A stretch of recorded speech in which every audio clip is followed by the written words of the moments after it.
And away we go. Hello, and welcome to another edition of the Big Freaking Friday Show on the College Football Mafia Network and family of channels. How we doing tonight, guys? Happy Friday. Happy Happy Friday. Friday. Moen's all leopard skinned up. He looks a little bit like a porn star, so we'll have to see where he ends up by the end of the day. But it's good to see you. Silent but Moen. Is that the name today, Moen? Well, you know what? That was from when I was doing the production on Wednesday show with Bob. Oh, okay. All right. Well, excuses. I appreciate everybody joining us tonight. It is Friday here in Utah. We got some snow today. It's quickly melted and now back to snow in the mountains, but we certainly need it, don't we, Ute?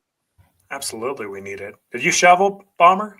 No. It wasn't that deep. No, not at all. In fact, ours was gone. I think it's quit snowing about maybe 9, and then it disappeared just like that, as fast as it came. So I appreciate everybody joining us tonight. This is the Big Freaking Friday show for a reason. We try to party up. Everybody I want to introduce to the new background and new production value that Moen has put together for us. We're very much appreciative of him spending all the back-end production to get that stuff done. Moen, that is so busy. I'm not sure where to get started on your background there. Yeah, a lot of old school football programs from college football bowl games and rivalry games. It's kind of I think it's kind of cool to go back to the throwback look. And then you have the intro with the throwbacks mascots. And then there's, even more throwback in the outro. So we're just kind of going old school cool on this one. Well, we appreciate it, and it sure looks good. Ute and I very much appreciate it. I think it's a ton of work, and we're very appreciative that you did that. So I'm Nathan Bomber Brown. This is Wild Ute. This is the Moen After Dark. That would be Moen Silent tonight. We appreciate everybody joining us Friday. We're going to talk about the ACC. It's been pretty much ACC week all week long. If you missed it, we had we were the first to interview Bob Thompson. I'm not sure he's even done another interview since ours, where we talked about his, I don't know if we want to call it mediation or organization around the ACC lawsuits with Florida State and Clemson, but we will certainly cover that tonight. We'll cover, like I said in our bump, we'll talk about the playoff. We'll talk about maybe hinting a little bit of what the playoff might look like in 5 years. And who is in whose conference. According to Moen, it's going to be 48 teams in 2 conferences, and everybody else can shove off. Is that right, Moen? That is not right. And I've had to correct people on this all day. It is 44 teams split between the Big Ten and the SEC with a scheduling agreement. I am not blocking the Big 12, the ACC, or the G6 from playing in the college football playoff. I am not blocking them for scheduling games against the big SEC.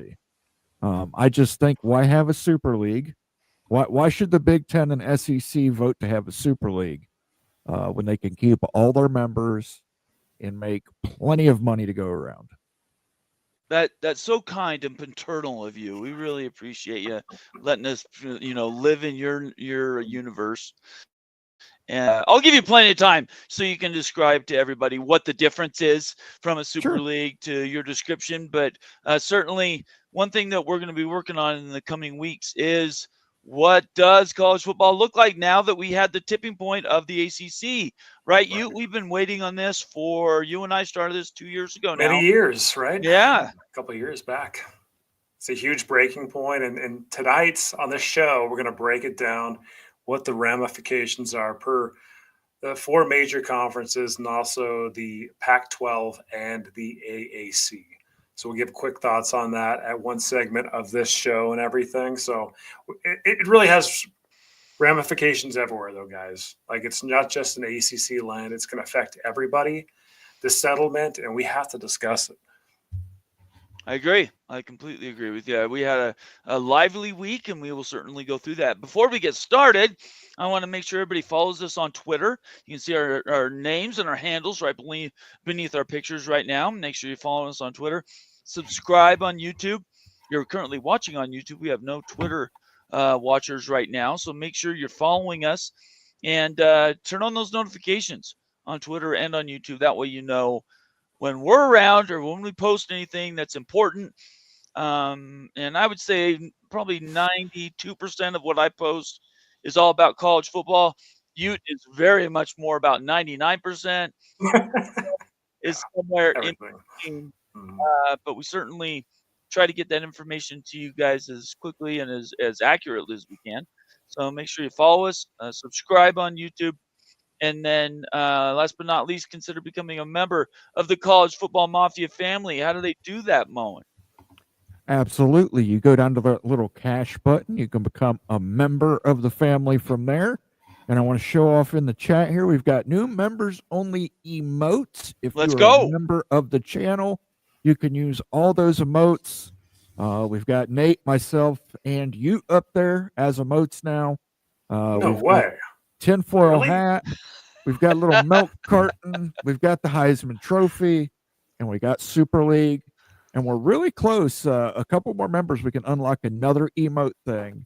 And I'm going to add a no Super League emote. There you go. I like that. That's good. You can join through no there. You can leave us a super chat, a super sticker. You can gift memberships. It's all appreciated. It helps us keep the lights on here. Helps us keep bringing you guys great content and keeping it fresh. Completely agree. In fact, I want to highlight that really quick, where it's easy to let the news sort of take over and lose track of kind of what we're doing here. But I want to make sure everybody knows what we're talking about for the College Football Mafia, not only family, but network of shows, and especially the I want to say specials that we put together. And these are all in the, if you go to the College Football Mafia main page, how you got here essentially, and you click on that membership tab. You kind of tell us what's going through with these membership videos we've got recently. Yeah, the most recent membership video is on Private Capital, called Private Capital 101. Try to make it engaging, make it understandable on the structure that the Redbird Capital is looking at with the Big 12 and what that would look like and how that bring new revenue to the Big 12 conference. It would be a model for other conferences too. So if you're a member, check that out. Again, try to make it understandable, engaging entertainment. So you'll know the structure when it happens. That's exactly what's being talked about. Check that video out. Good stuff.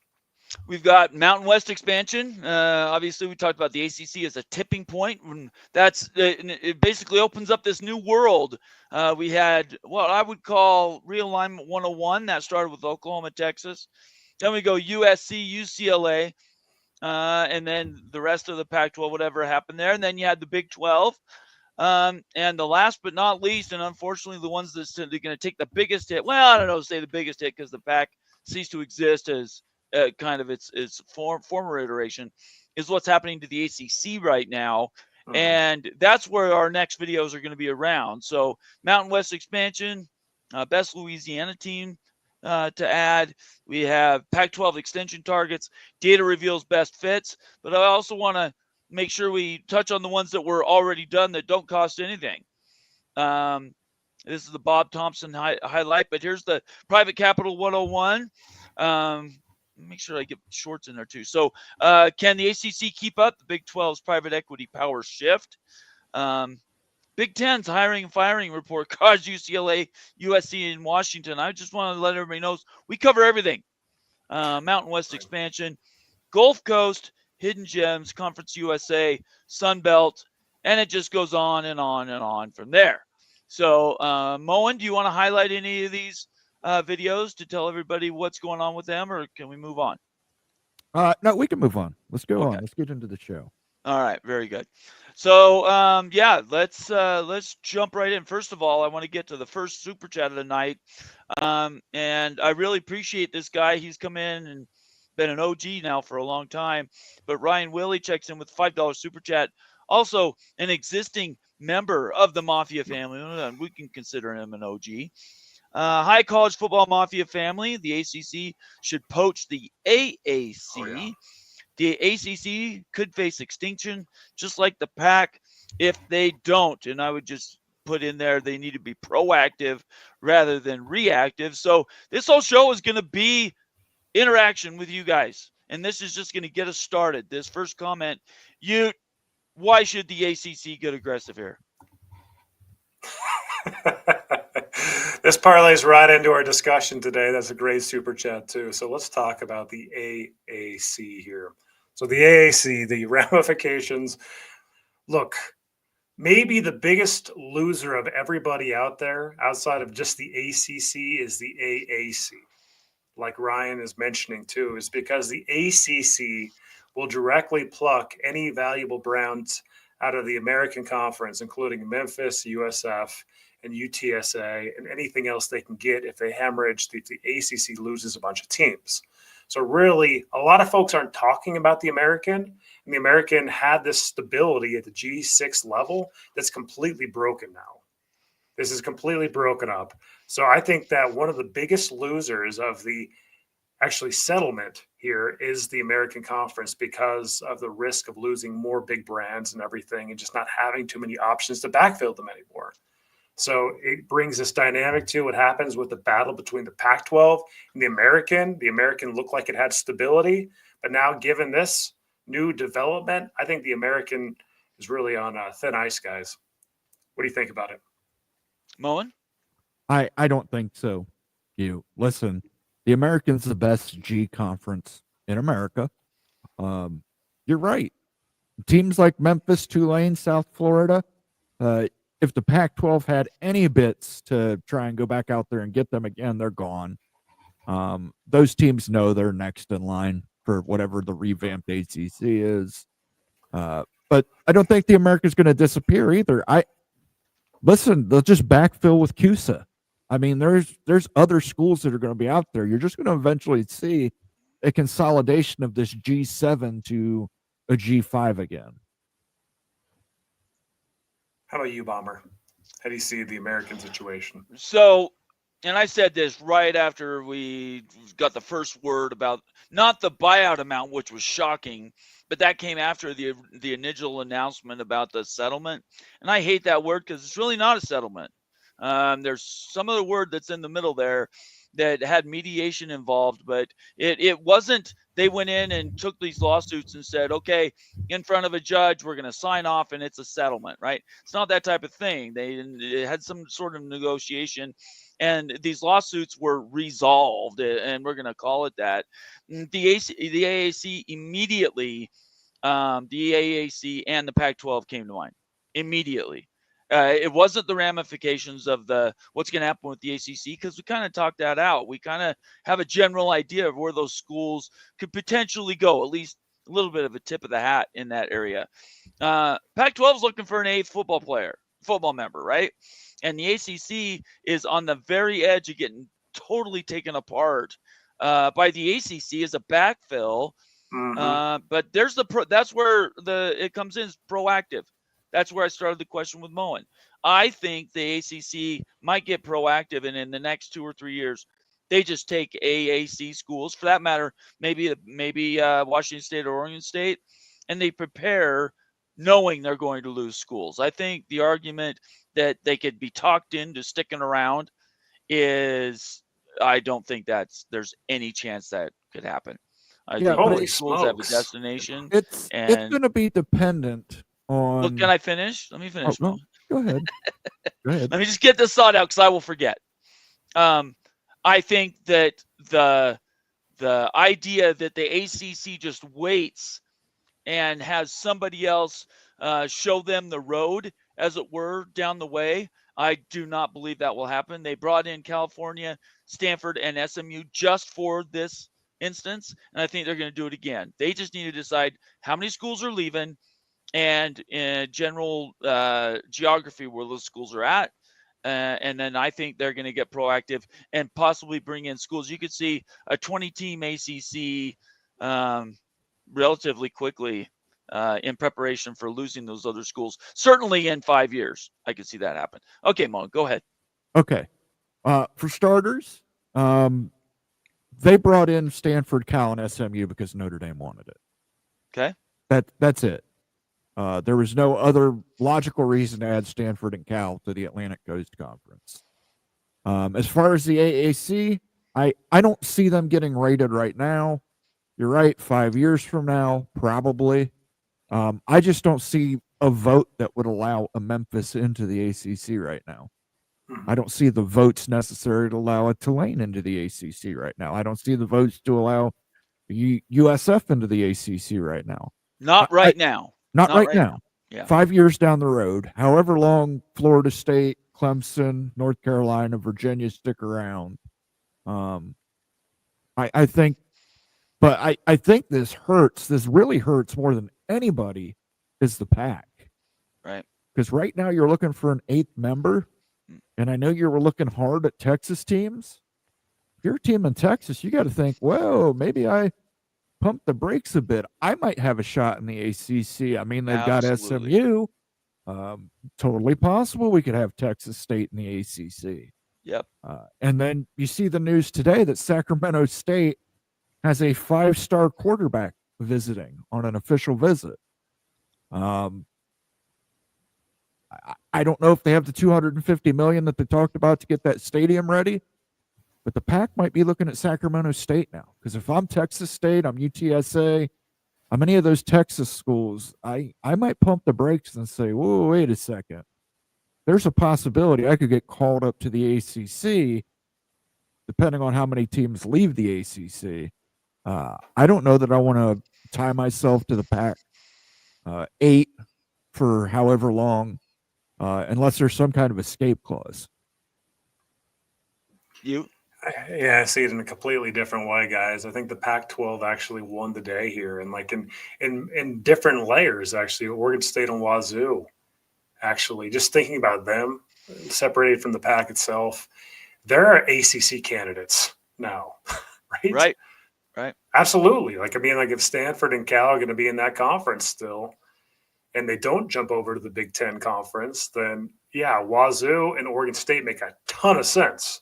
So for one, it's a win for them. But even if they don't leave, I mean, the Americans on such shaky ground now, they had stability, and they have no brands left after they get plucked by the ACC. They will have nothing left. The American will not even be in the same discussion anymore as the Pac-12. Yep. And so I think the Pac-12 is on much steadier ground. I think that Texas State would jump over there in a heartbeat if they offered them still. Texas State ain't going to the ACC. They're not a big enough brand. They're just not. I mean, UTSA might consider it, but Pac-12 is going to be fine. I think they're the big winners in this too because of the destabilization of the American. And I think that it's actually so good for the Pac-12. I think that they're actually going to be challenging the ACC in 5 years for the best G6 level conference.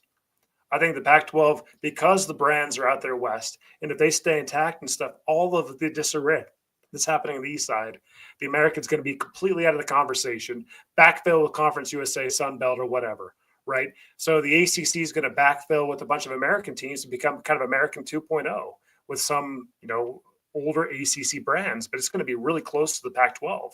So I think the Pac-12 just leveled up, actually. So we're talking right now American and Pac-12. That's not going to be the conversation anymore. It's going to be the ACC in the Pac-12. So I see it. I love this conversation, and we've been talking about this in pieces for a couple of years. What's amazing is all three of us could be right in some parts, right? A couple of questions that will need to be settled is timing. How quickly will the ACC begin to lose brands? And I will say this, if they know for a fact, let's say Florida State comes out and they actually say the words, okay, just plan on us, we'll be gone in 5 years. I don't think this will happen. But if some way, shape, or form, they know for sure they're going to be gone, at that point, I think that sort of releases the ACC to get proactive to try to stay relevant, just to what Ute's comment was there to you. At the end of the day, I think all three conferences are in trouble, and they're going to need to do something to be together. The ACC, Pac-12, and the AAC. And if we go, and again, we're just talking here, but if you go to the best football brands, conceivably either in three conferences, or don't worry about conferences, you're just talking about schools that are playing Division I football. Now, that leaves these other schools that can conceivably put together what I've been calling for a long time now, best of the rest conference. And that would be the best schools out of the Pac-12, the best schools out of the AAC, and the best schools out of the ACC. And who's left in the ACC? Let's quickly talk about that. Right. Exactly. Between the three of us, who is left in the ACC? In my It opinion, will be Wake Forest and Boston College. okay. Yeah, keep going. Keep going. I was just going to say, mine are the top 8 will be gone. I think everybody down to there's going to be an argument between Pitt, Syracuse, Virginia Tech are in. Let's see, Louisville, Miami. You have Cal and Stanford that are just hanging out there, but they're on an island because they're so far away. So, yeah, I guess I'm saying 8 schools will leave, which means if there's a 17-team league, that leaves essentially another 9 teams that are going to have to do something. Yeah. What are they going to do? I mean, when I'm looking at the ACC, we'll pop this up too, because this is the conversation point. We're talking about the ACC. If the ACC ruptures here in 5 years or sooner, because Florida State and Clemson now have got this mediation where it's cheap to get out of the conference and it's advantageous to jump. And I do clearly think it's advantageous to jump to the Big 12, the Big 10, or the SEC if you've got a landing spot today. I don't think you should wait. I think you should jump immediately for any of those spots because of the stability long term. But really, what are you going to do? Like Pitt, Syracuse are really interesting case studies. Like, what do they do in the situation? And SMU, SMU, what are they going to do in the situation? Cal, what are they going to do? There's the 4 that's like you have no idea. You just want to talk through those? Let's talk Forest first off. Let's say Wake Forest. Go ahead. Just 1 second. Can we give? We need to give Ryan Willie a sounder. And, please go ahead. Yeah, we forgot to do that for his super chat. So, apologies, Ryan. Oh my God. Thank you for the super chat, brother. And before we dive into this, I guess let's do some shout outs. You okay with that? Yeah, let's do some shout outs. Let's do that really quick. And then we'll get back and we will lead. The next things we'll talk about is let's break down the individual schools. So TF Williams is back. I don't know where he's been. He's been gone, but we're welcoming him back into the Mafia family. Welcome back, TF Williams. Great to see you. Hey, everyone. Good to be back. Pardon my absence. Life happens to us all. Isn't that the truth? Yeah, we've all had the same problem. Timothy Green checking in. Good to see you, Timmy. Timothy, the soldier out there on the East Coast for us, representing West Virginia. What if some of the ACC teams go independent like Notre Dame? Do you guys think this could happen? I don't think that's going to happen. You guys have any outside of Notre Dame? I don't think so. Stanford would be the only one. Stanford would be the one that could afford to do it. That's true. Yeah, that's true. I do agree with Moan there. Yeah, Stanford could do it, but nobody else really has the brand or the capacity financially to do it. Okay. Caleb Ramirez checking in with Brutus on his nose. We'll see you here. Good to see you, Caleb. It's going to be a good show. It's going to be a great show, Caleb. It's good to see you. Skaven, yes, checking in. Another member. Yeah, I'll clap that out very much. GBR. Go Big Reds. Skaven, yes, checking in. Another member of Mafia family. Hello, gentlemen. Good to see you. MBM. He of the super chat the other day. We're very grateful to you, MBM. Thank you so much for your generosity representing Oklahoma State. Go Pokes. Go Pokes. Appreciate you being a member as well. Thank you so much. Bob Swanger checking in. Nittany Lions. Hey, everyone. Steele Austin, representing the University of Utah. A newer member, but certainly an active and smart guy. He knows what he's talking about. Saying, evening, College Football Mafia. Go Utes. Just really quick aside, what do you think about Alex Jensen back in the house to be your basketball coach there, Ute? I love it. I love the hire for the Utes basketball team. I think the Utes are on the rebound in basketball. They have to get money. They have to get money. They'll get money. The organization needs to give them money. Yeah. John Dry checking in saying, hey, y'all, guns up from the 806. Where is that area code, Moen? Texas, I believe. Okay. All right. Very good. Let's see here. Daniel Gorby. Good to see you, Daniel. Another member of the Mafia family. Hello, College Football Mafia. Sunny and 77 in Naples, Florida. Well, Oh, man. Brutal. that is not here. We'll just say that. Let's see. Mr. Ed Wayner checking in from representing the Houston Cougars with the ESPN extension and subsequent ACC exit fee schedule. Can sufficient ACC teams, i.e. 10 of 17, still vote to disband the conference to nullify exit fees? And I believe, yes, they can. That is a fascinating aspect we have not talked about.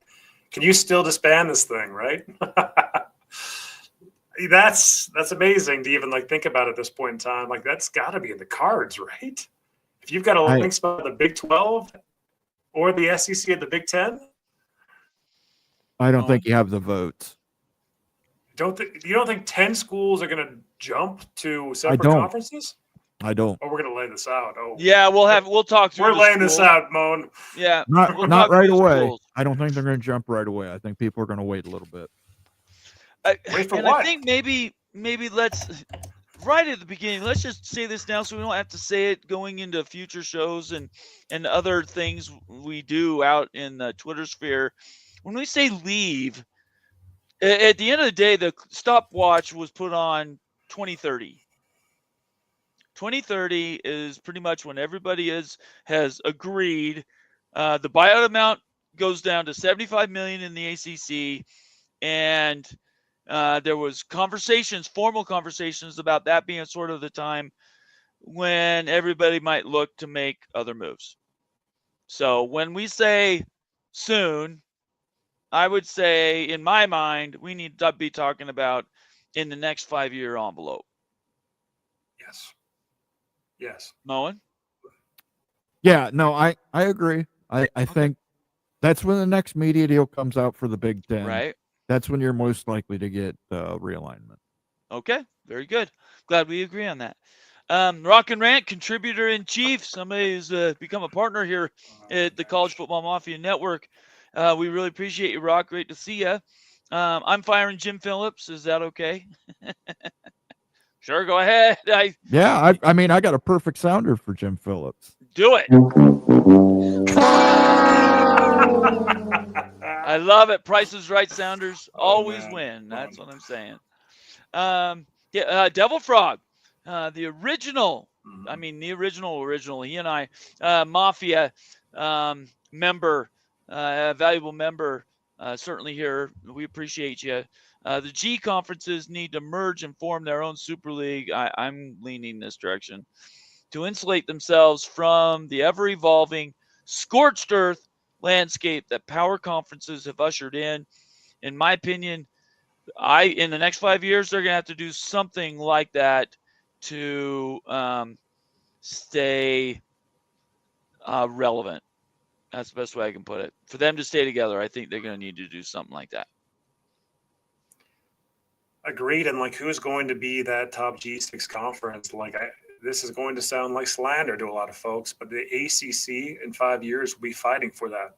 The ACC will not be a power conference anymore. Yeah. It will be the ACC versus the Pac-12.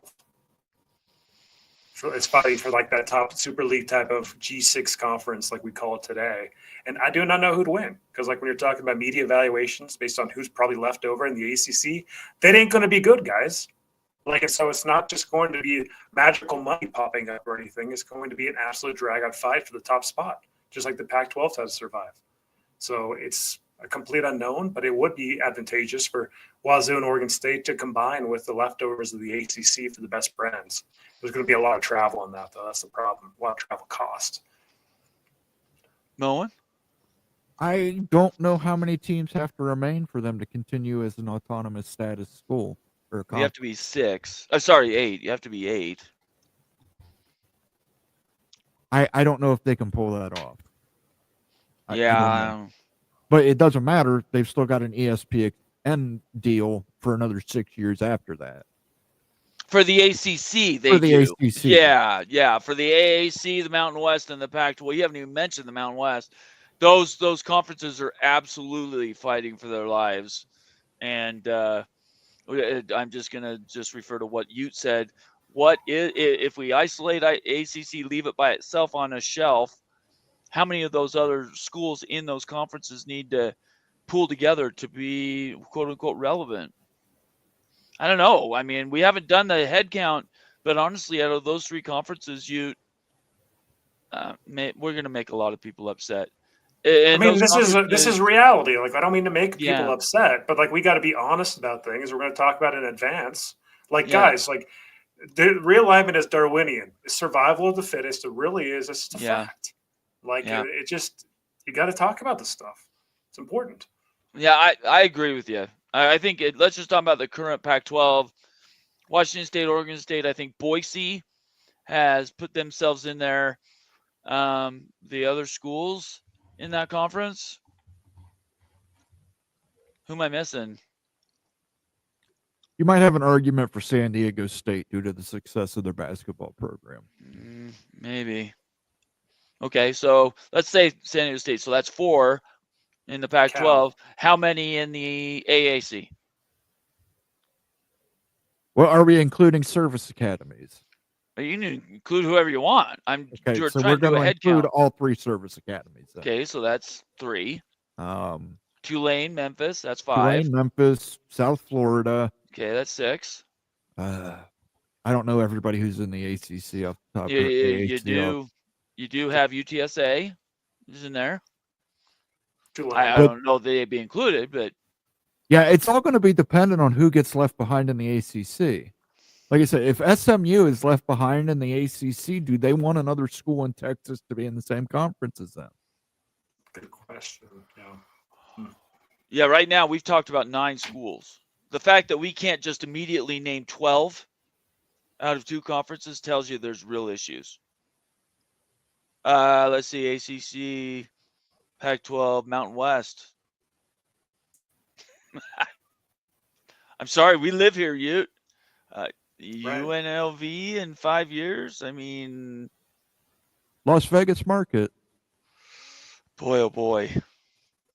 3. What kind of valuation you going to get? Right now, the Pac-12 can't even get $10 million for the schools they've got. Well, so, what are you talking about for media payouts with this super G6 conference? Right. You're talking like 12, 13, 14, 15 million per year? Yeah. Like, it's that would be a... Well, and we don't know what it's going to be 5 years from now. Who knows? Absolutely not. No, I mean, we're just talking about brands. We're not talking about media deals or terms. I'm literally just talking about on the top of your head, who are the best brands that could be in a best of the rest conference. And right now, I think it's less than 20 between 3 conferences. Right now, that conference would have to be the ACC. Yes. Okay, well, we put the ACC on a shelf, right? We're talking about the other 3 together. We're talking about it, but you would be plucking brands from those other 3 to join the ACC. You're saying? Yes. Okay, absolutely. I don't because disagree the with ACC that. has that 6-year media deal right after 2030. You're still going to have some brands left in that. Sure. But here's my thinking: the ACC, depending on who's left over, they're probably going to merge with the Big East. I mean, at that point, well. Yeah, we worked that backwards. Well, I don't see how that works. Is that football playing only members then? No, they would just be basketball only. Yeah, it would be the Big East joining them as basketball only. You would still have Syracuse in your conference potentially. Right. UConn, depending on how they shake out, UConn would be in that conference. Don't disagree. Depending on how it shakes out, Duke might be in that conference.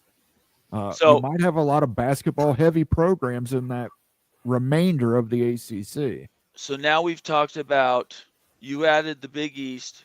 You wanted to bring the ACC in. We were originally discussing 3 other conferences. Between those 5 conferences, football-playing members do we even have 30 schools? I don't think we do. No, I don't think we do. In fact, I barely think there's 20. The other thing we have to keep in mind, though, is travel costs. Mm-hmm. Right. Can you have an Oregon State and a Washington State out on an island? Maybe Boise State would be out there with them, too. Can you have those guys out on an island Right. and afford the travel costs of those guys having to make trips to Syracuse and Boston. And Well, that's where the breaking into divisions, right? And the new autonomous rules allowing so you're saying to go to divisions. you're suggesting going to a conference level of almost 18 to 20 teams and doing an East and a West. Yes. Okay.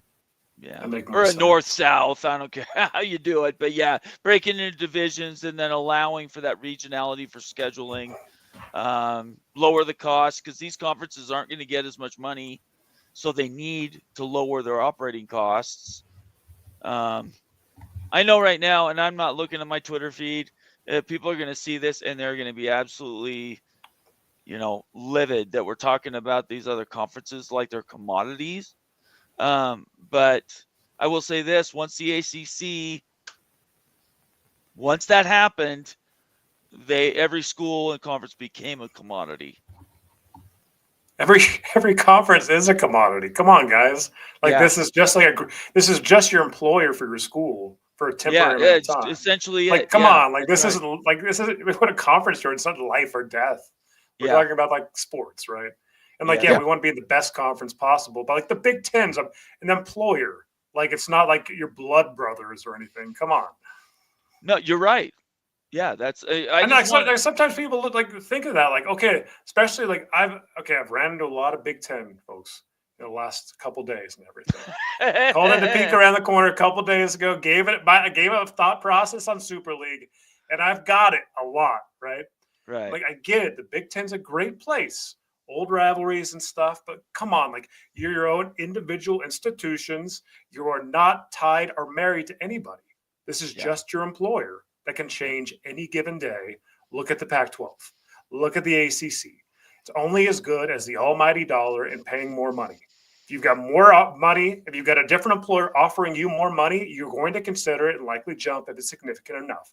Same thing happens with Big Ten, SEC, or anybody else. Big 12, American, Pac, that's how this game goes. It's the almighty dollar chase. You want to add anything? Sorry, Moan, you want to add anything to that? I couldn't disagree more. I love that. I know you doesn't like it, but if Ohio State and Michigan wanted uneven revenue share right now, they could have it. They could have had it for the last 10 years. Yeah. There's a reason they haven't. Yeah. Okay. That's it. Okay. Very generous, right? It's very generous how the Big Ten treats each other and everything. Isn't it? But the Big Ten just doesn't treat their best friend like that. That's the problem and everything. So that generosity, I question it, Moan. That generosity. Again, as I said on Greg's show, and I'll say it again, it is free pizza doctrine. We did not get USC to leave the Pac-12. USC came to us. Right. And your argument is they should have said, no, we don't want USC, one of the most valuable brands. I don't think anybody's saying that. No, we don't want that. We can't allow that. You guys go talk to the Big 12 and the SEC. No, nobody's saying that. Same thing with Oregon and Washington. Oregon and Washington both came to us. We didn't go to them. Came to us. So my thoughts, I'm going to delve into the Super League. That's exactly what's going to happen with private capital. It's oh gosh, we don't make enough here. We need more money, so I want to talk with private capital. And that's exactly how they're going to sway you. It's because of the dollars, the exposure in the dollars, right? And in some alliances too.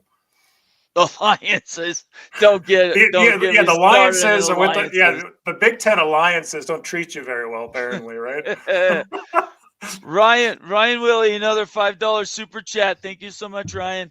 The only Super League will be the Big Ten and the SEC scheduling agreement. So Moen has swayed another mind. Moen, you want to give him a sounder or something? Absolutely. Ryan Willie is a bad man. I'm a bad man. You hear me? Thank you, Ryan. I love that badger. We appreciate it, Ryan. Stand up with the Badgers. I say that. Caleb again checks in another $5 super chat. You guys know how much North Carolina would make in new revenue sharing in the ACC, and could that be the reason they leave sooner rather than later? my comment on that before Moen bites into it full bore is I would say the money's nice. Always it's nice to get money. In my opinion, this is about the perception of belonging in the tip top tier of college football. And right now that's the Big Ten and the SEC. I could be wrong. But the money's nice, but it's having that special entrance pass to your own club that nobody else has access to. Okay, Moen, go ahead. Okay, there's two bulls sitting on a hill. There's a father bull and a baby bull. And the baby bull looks down and looks over to his dad and he says, "Hey, Dad, let's run down here and hump one of these cows." Oh, and Lord. the dad turns to the baby bull and he says, "No, son, let's walk down there and we'll take them all." That's what North Carolina is going to do, Caleb. They are biding their time. They are getting things ready. They are talking to people. They are going to get the best deal available for the University of North Carolina. I wouldn't be too worried about the money they're making. Look, people are going to tune in to see how Bill Belichick does at UNC. The same way they tuned in for Deion Sanders at Colorado. They want to see him either succeed or fail. That is, there's nothing people love more than a success story other than a failure story. So if they can see Bill Belichick fail, they will tune in for that. Those ratings boost will make sure that UNC makes a decent amount of money, and they can use this time. They can go use this time to go ahead and walk and wait till the right time to get the best deal for North Carolina. Moen, you need to walk me through this bull metaphor again. So we got dad bull, and then we got the baby bull, right? Baby bull. So then looking down at the calves or the cows, right? There's cows in a field below them. They're overlooking their herd. And the baby bull says, "Let's run down here and bang one of these cows." And the father looks at him and shakes his head and says, "No, son, we're going to walk down here and bang them all." All right. Okay. So Caleb, anyway, that's what we think about North Carolina. The rush that they are off to do anything. Look, at the end of the day, this is free money for North Carolina. They didn't sue anybody. Florida State and Clemson did all the heavy lifting here. So whatever goes on from now on it's all gravy. So I think North Carolina rush is relative, but I think we can all still continue to agree 5 years is pretty much the maximum they're willing to wait. I don't think I think it's gonna happen sooner than that, but anyway. He's absolutely nails on this too. Like this North Carolina thing. North Carolina is not going to get the best cut of this new brand initiative, guys. Like the football viewership is average at best. The basketball viewership's great. That's going to be a small chunk of the component, maybe 20% of everything. There we go. Like perfect, Bomb, right there. So bring up the rev share here for the football. This is going to be a loose estimate right here. A tweet that was put out few days ago. So look at UNC right now at 7th position. So you're looking at like, hey, you took about 5 to 6% of all the football viewership share over the last 5 years. So it's better than some, but it's still not near the top brands like your Florida States or Clemson. So they're going to be in a situation where Clemson and Florida State are going to be making more from the brand initiative than they will. And so that's going to impact them financially. And if they've got a landing spot in the SEC or the Big Ten Conference, that sweetens the pot and makes you want to jump faster because you can make a heck of a lot more by jumping sooner and stuff. So staying in the ACC, in other words, is not as advantageous for UNC as it is for Florida State or Clemson because of this brand initiative. So you better bet your bottom dollar they're going to look to jump as soon as they can. The problem is the Wolfpack backpack exists still. That's what's going on in North Carolina is like, how can you sever the backpack? And if you can't sever the backpack, can you bring the backpack along into the SEC? That's still where North Carolina is sitting at. They're just looking at the backpack in the face. Moen? I don't disagree with you. Again, I think you got to have time. You got to have patience. You're going to walk down that hill, make sure you got all your ducks in a row. And when you're ready to execute, you execute. I don't see the need to do it right away. I don't see the need to go put $165 million and say we want out by 2026. You've got Belichick there. That's going to boost ratings for at least 2 seasons. At least. You may not get as much on the success initiative, but you're going to get revenue on that rating system that they just put in there. I think UNC is going to be in demand because people are going to want to see Bill Belichick. And I think they're going to get very good time slots. And I think it's going to be enough to keep their revenue pretty good among some of these teams. Look, they're probably going to pass Louisville. They're probably going to pass Stanford. They're probably going to pass Georgia Tech. Are they going to make the same amount as Florida State, Clemson, Miami? Nobody is. Yeah. Nobody is, because it's cooked in. The numbers are cooked. The books are cooked, guys. Florida State, Clemson, Miami get to play Notre Dame on a semi-regular basis. Florida State and Miami play each other on a semi-regular basis. There's just no way that anybody in the ACC outside of those three teams is going to be more successful than those three teams in this ratings-based initiative. You the math on this, the math, if you're looking at like your present value of future cash flows, don't need to break every part of that out, but like the math would say seriously, any second that you can leave now. The math will work out if you can get into the SEC or the Big Ten. The sooner you go, the better the math works. The longer you wait, the worse the math gets. When you're looking at like your guaranteed cash flow streams, the college football playoff, money that you'd get by going to the SEC or the Big Ten, the split that you get over there by jumping in the conferences, they might even give you a full dang share. They want you so bad. And so it's UNC has to be like wanting out now. It's like now. It's like really, I think it's just a political game. Like, how can we get away from NC State? Listen, sorry, go ahead. There's a father bull and a baby bull. All right, we're not doing the bull again. It was a joke. It was a joke. I would say this. I think these schools want to leave, but they have to be invited somewhere, right? So it's one thing to want to leave. It's another thing to get an invitation. And as I continue to ask, and I've asked for months and months, is what's the why? What is the reason why the SEC or the Big Ten absolutely have to have those top brands, any of the Florida, Clemson, Miami, North Carolina, whoever. But what's the why? And I still haven't had that explained to me. I don't know what the why would be, what the urgency for the conferences is or are. But I absolutely know what it's for the schools. Go ahead. The SEC has pro rata share. It's not going to impact anybody. You add them tomorrow. It's really not that difficult to range.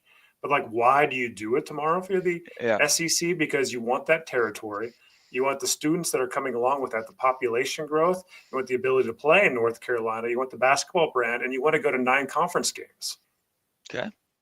All those reasons make it advantageous for the SEC to add UNC now too. There's like, this thing does not need to wait, guys. Like, UNC to the SEC needs to happen as soon as possible. And I bet both sides want it to happen as soon as possible. It makes all the financial sense in the world to happen as soon as possible. The politics are holding it back still. Okay. All right. You got anything else to that, Mo, and we move on? No, I agree with them. I think the SEC and Big Ten, I think they can wait.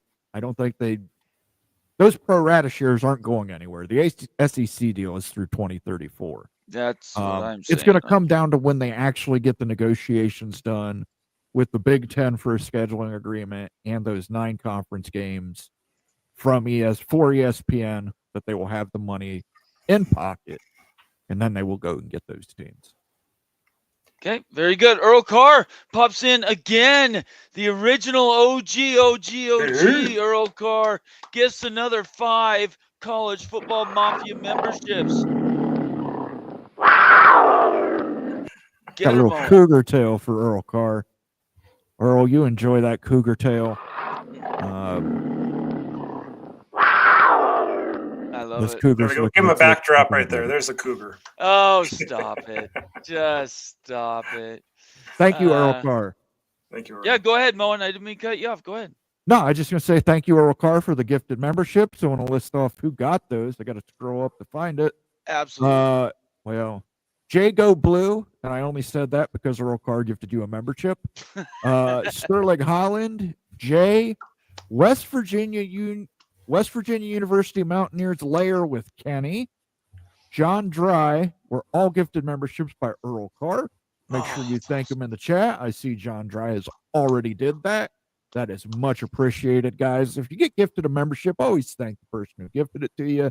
Even if you can't join us live and you're watching us on demand, leave it in the comment section. They might read the comments and get a kick out of hearing you say thanks. And we always recommend, if you received a gifted membership, consider paying it forward. Go ahead and look at these videos from Wild Ute University. Use these custom emotes. All the benefits of being a member. And then when you realize how awesome it is, you'll say, I can't wait to give that awesomeness to another individual. I love that. That is awesome. Thank you so much, Moen. And yeah, thank you very much, Earl, again, for all your loyalty and everything you do for us. We very much appreciate it. And go Cougars over Utah tomorrow. Yeah. Hey. And I believe with those gifted memberships, we unlocked another emoji. Sweet. And we've got more emojis coming. Don't forget, we've got new emojis for awesome. College Football Mafia fans. My favorite is the Wild U O face. Oh my gosh. Oh. All right, let's get to some more comments. Thank you so much, Earl. We really appreciate it. College Football Rivalries checking in, saying, what's up, fellas? Just getting in. Obviously, we're in almost an hour already. I can't believe how fast this time has gone by. We appreciate you very much, College Football Rivalries, and thanks for being here tonight. Let's see. Here's somebody new, Day One Rob. I don't think I recognize you, Day One Rob. Welcome to the Mafia family of certainly the network, but family of shows. Wild Ute is spot on. I'm not sure what you were spot on about, but okay. We know. We've always known he's spot on. There's a lot that disagree with that assessment, including Mr. Moen down there, oftentimes. That's okay. It's good. Let's have some good discussion. Thank you so much, Day One Rob. It's great to see you. Stick around. Make sure you subscribe, follow us on Twitter, and consider becoming a member of the Mafia family. Stephen Vitt checking in, Ohio Bobcat. The American will keep losing teams. They're not going to become a stable conference anytime soon. I respect the AAC, but I'm also being honest. And Day One Rob says Stephen Vitt is right on. Okay. Well, again, I think it's piranhas eating piranhas. The ACC is going to cannibalize the AAC. The AAC is going to cannibalize the Sun Belt. The Sun Belt's going to cannibalize CUSA. CUSA is going to somehow screw up MACtion and cannibalize the MAC. And the MAC will cannibalize, I don't know, each other. Ute, and I'd want to go into this. Thank you very much, Day One Rob. It's great to see you, and thanks for your comment. This is a question that we've been receiving on Twitter rather than continuing to answer it different ways in text on X. Let's just address it here. All three of us could talk about it. Why can't the AAC eat the Big 12, Ute? There was an opportunity for that before the Big 12 landed the Four Corners. And still that existed a bit after that. That possibility existed a bit after, at least like the conversation kind of made a little bit of sense that they could sway maybe like an ASU and a Utah over to the ACC because of different type of alignments, academic alignments. I mean, I've made a video about this saying that's not realistic, but the conversation could be had. Given where we're at with the ACC, mediation, settlement, call, whatever, that's just not even realistic anymore, that conversation, because the ACC is on such unstable grounding right now. The Big 12 has a contract that nobody's leaving until 2030, 2031. The ACC might rupture any day. And so you cannot take the risk if you're a Big 12 team by jumping to the ACC, although you might get paid a little bit more on a brand initiative. Things can change any given day in the ACC until they get more stability. It's not going to be close. You're not going to jump over to the ACC if you're a Big 12 school. Moen, you want to add to that at all? Listen, Brett Yormark is already sitting over there. He's putting the napkin he's in his little collar. He is polishing the fork and knife. Yeah. He is looking over there. He is making his decision on the menu. He's going to get the best of what is left over, and that's pretty damn good for the Big 12. Pitt, Virginia Tech, Possibly North Carolina State. I mean, Mhm. if they can sever that backpack, North Carolina State, that's a Big 12 team now. Yep. You know, and there's other Duke. Maybe you take Louisville. Louisville. Louisville's number one. Louisville. Very You just tip-top. nailed them, Moan. That's it. Like the Big 12 probably is not going past 4 ACC ads. Get to Are 20. you sure? I mean, listen, if Duke is still out there, Syracuse is still out there, maybe go to 22. Yeah, I don't know. This is where the Constitution, sorry, not the right word, whatever the composition is of the final number for the CFP, the Division I, whoever's going to be playing top tier football games, what that final number looks like. Moen, you see the SEC in the Big Ten going to 24 apiece. No, I see the SEC at 20. Okay. Big at 24. Yeah. Big 12. If you get the Big 12 up 24, you have a legitimate argument that you can get even more automatic qualifiers in the CFP. 24 just seems like a 8 such teams? big Adding- number. Yeah, let's jump in. We're on this Big 12 conversation. This is like Go ahead. Yeah, we're talking about it. Go. I like the sunglass emoji guy in the back. Hopefully, you guys can see that. Yeah, Well, I can see him Bowen, now. Bowen, I was always thinking 4 teams, 20 optimization for Big 12. You're looking and the best ACC brands that you can land, and I think that the number 1 and 2 has got to be Louisville and Virginia Tech. Absolute no brainers. I'd put Pitt above Virginia Tech. Pitt Listen, doesn't want to be there. I know you guys don't remember when Pitt was good. Well, you do, Bomber. You're old I enough to remember when. Sure, I Remember, do. You Toad, bet. you know, Pitt has some national championships. They're a storied franchise or storied college program, and it ensures you get the backyard brawl every single year. That's You fair. think you I take see Pitt that. over Virginia Tech? I would take Pitt Holy over Virginia smokes. Tech. It gets you into Pennsylvania too. The recruiting area in Western Pennsylvania, that is a rich vein to tap into. What happens to Virginia Tech? I think you get them both. I'm not saying you take Pitt. It's either or. I think you take them both. Well, and see, let's circle that back. So, what does that final number look like to go? I just don't see. I see the SEC going to 20. Personally, I don't know why the Big Ten goes past 20, except for the fact that there's some brands out there that you think are worth bringing into the conference. I think you can get them for free on the outside. So I don't know why you'd bring them into the conference of paying $100 million a piece, but that's why I think it's 2020. It's hard for me to see past that, but that's the only way you get football brands that actually aren't football brands, they're basketball brands, like a Duke, like a Syracuse. Pitt, they could screw this thing up and they could end up just like Washington State and Oregon State if they don't get on it right now, in my opinion. So, Pull that list I don't up think of, you take VT and Pitt. I don't think you take them both. yeah, I would have to agree with that myself. And I think you go to 20. I don't think it goes to 24. I just don't think there's enough upside for the Big 12 to go to 20 to grab 8 ACC schools. Can I drop think this, 4 Ute, and bring the list Go ahead. back up? Is that okay? Bring Yeah, the list remove back that. up Okay, here. let's bring the Take a list look. back up here and let's just go through them again. By the way, we love this so much, don't we? This is so fun. I love going through this. So go ahead, Ute. Just sort of work back through. Yeah, I mean, like let's just land on.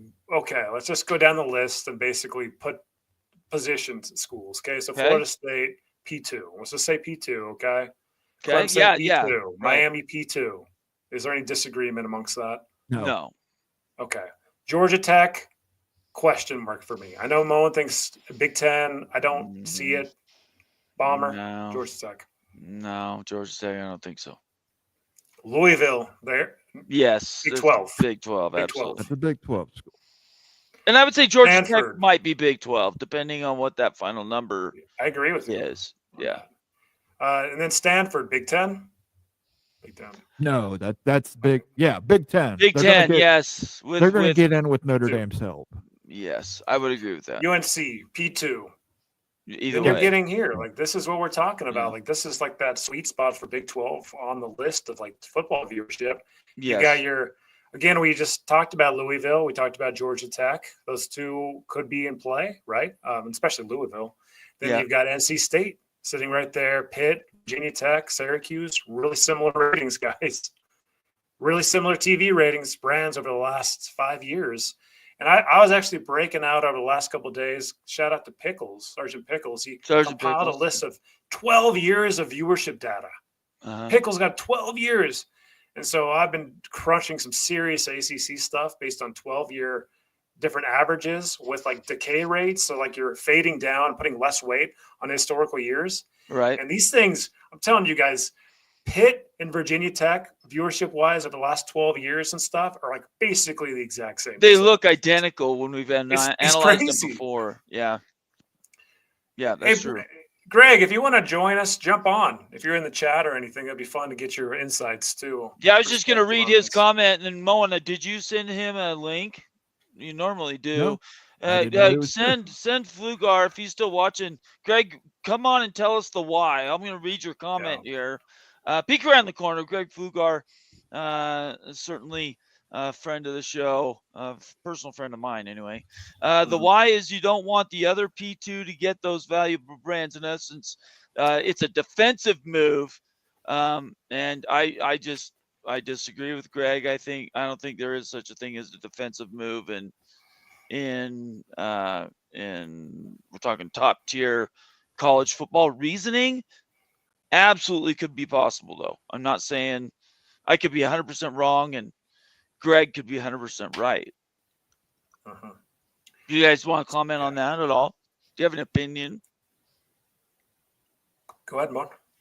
Listen, I think North Carolina is going to be a competitive thing. In what way, though? In what way, know though? Greg, let me back up. I know Greg doesn't necessarily agree with me on this. I think if the Big Ten and the SEC are working together, I think there's going to be some sort of agreement on who gets what.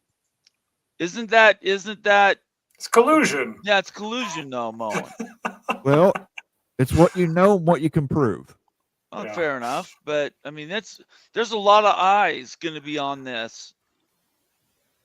Yeah, and I mean, the Big Ten's going to go, gee shucks, we missed on North Carolina. Right. Or, again, I mentioned it on the graphic I made. Virginia and Kansas could flip, but let's say the SEC gets Virginia too, and they get Clemson and Florida State. Big Ten goes, oh, shucks, man, we missed out. I guess we'll have to settle for Notre Dame and Georgia Tech and Miami. And we can fill out our West Coast slots with Cal, Stanford, and maybe out of Kansas. Do you want to bring up your graphic? We can. It's up to you. This is the one that's the most relevant, but certainly we're talking about something a little different. If you want to bring yours up, you can. Yeah, in other words, I don't care.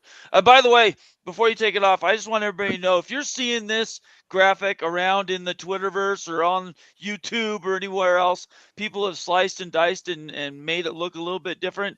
But at the end of the day, everybody should know this was created and made by Wild Ute University on the College Football Mafia Network. He created this, and a lot of other people are using it without anybody given credit. So I'm not going to say it again. We're not going to dwell on that. But a lot of people out there, especially ACC people, not going to name any people, are using this graphic for whatever their own needs and wants. And it was created by you. So the data crunching, all the analysis came from the Wild Ute, just so you know. I don't want there any question about that in the future. Okay, go ahead, Moen. Okay, first of all, let's get to some member gift bombs. Oh, wow. Wow. More. Another 5-piece. Let's get hype with that. Hype. Earl Carr doesn't get hype. Woo, woo. That man stays hyped. Yes, sir. He is hot. Hot.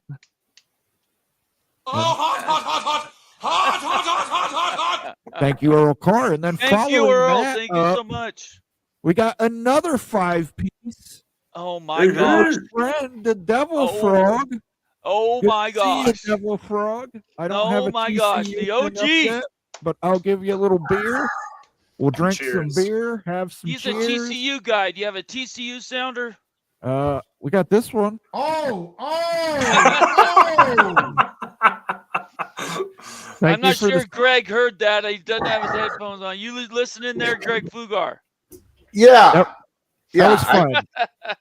I just got to announce these names first here, Greg. Go. Chrissy, Almighty Finn, CFB Plus, Clay Johansson, the Big Love, you're all gifted memberships by the fiery Super Cougar Earl Carr. Make sure you Yes, thank sir. Earl Carr in the Thank you, chat. Earl. Devil Frog, the Devil Frog from TCU went to North End Zone U. Stephen Pitts, Joaquin Morales. And I don't see any more that were gifted to. So those will probably pop up after the stream. Thank you, Sweet. Devil Frog, for that. Make sure you thank Devil Frog in the chat, or if you're watching on demand, make sure you thank Devil Frog on demand.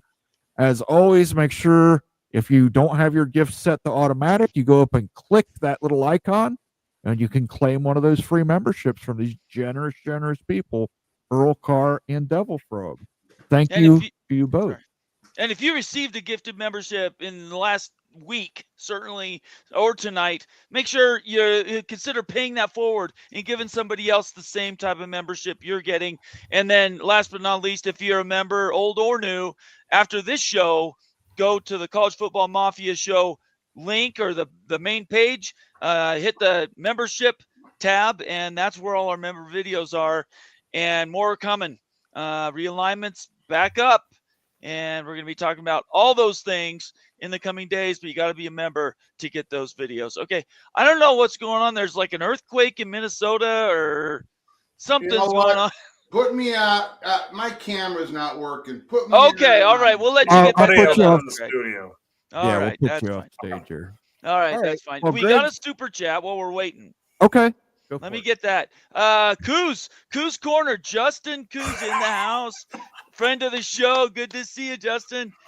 If the Saudis offer OSU, Michigan, etc., a gazillion dollars for a super league, there will be a super league. Coos Corner says, follow the money mowing. I understand.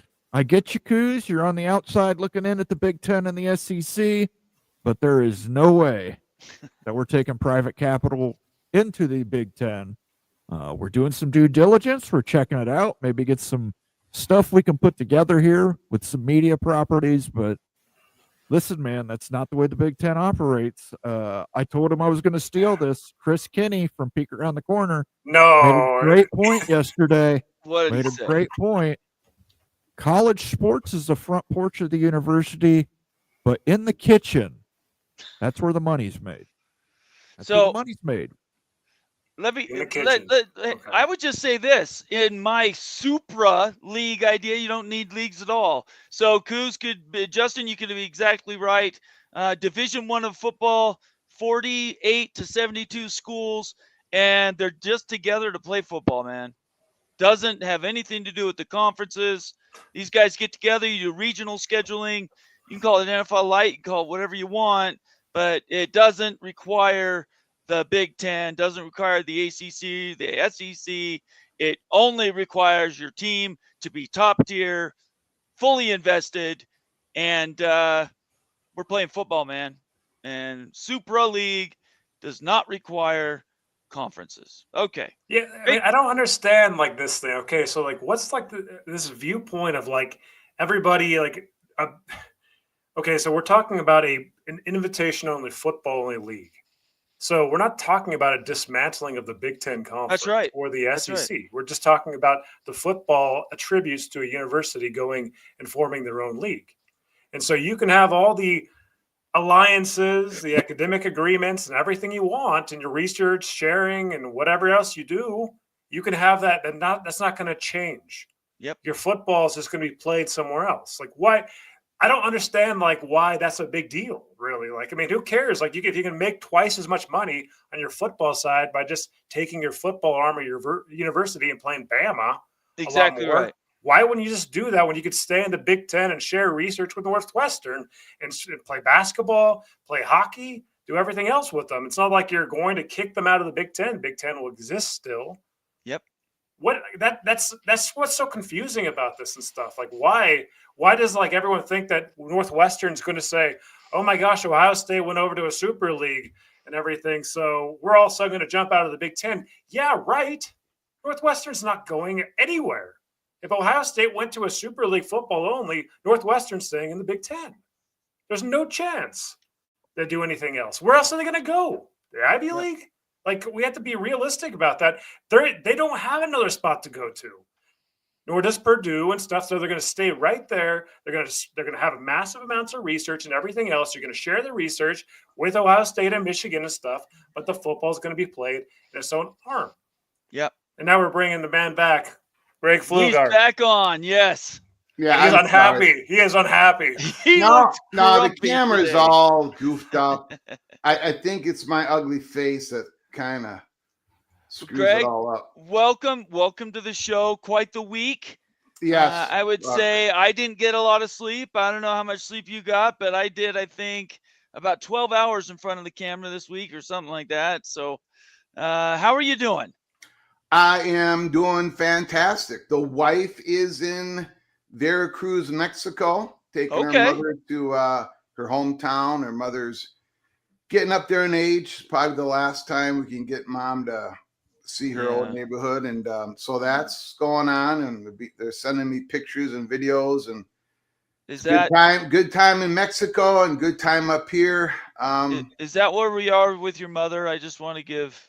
Oh, Ma's doing, she's, Okay.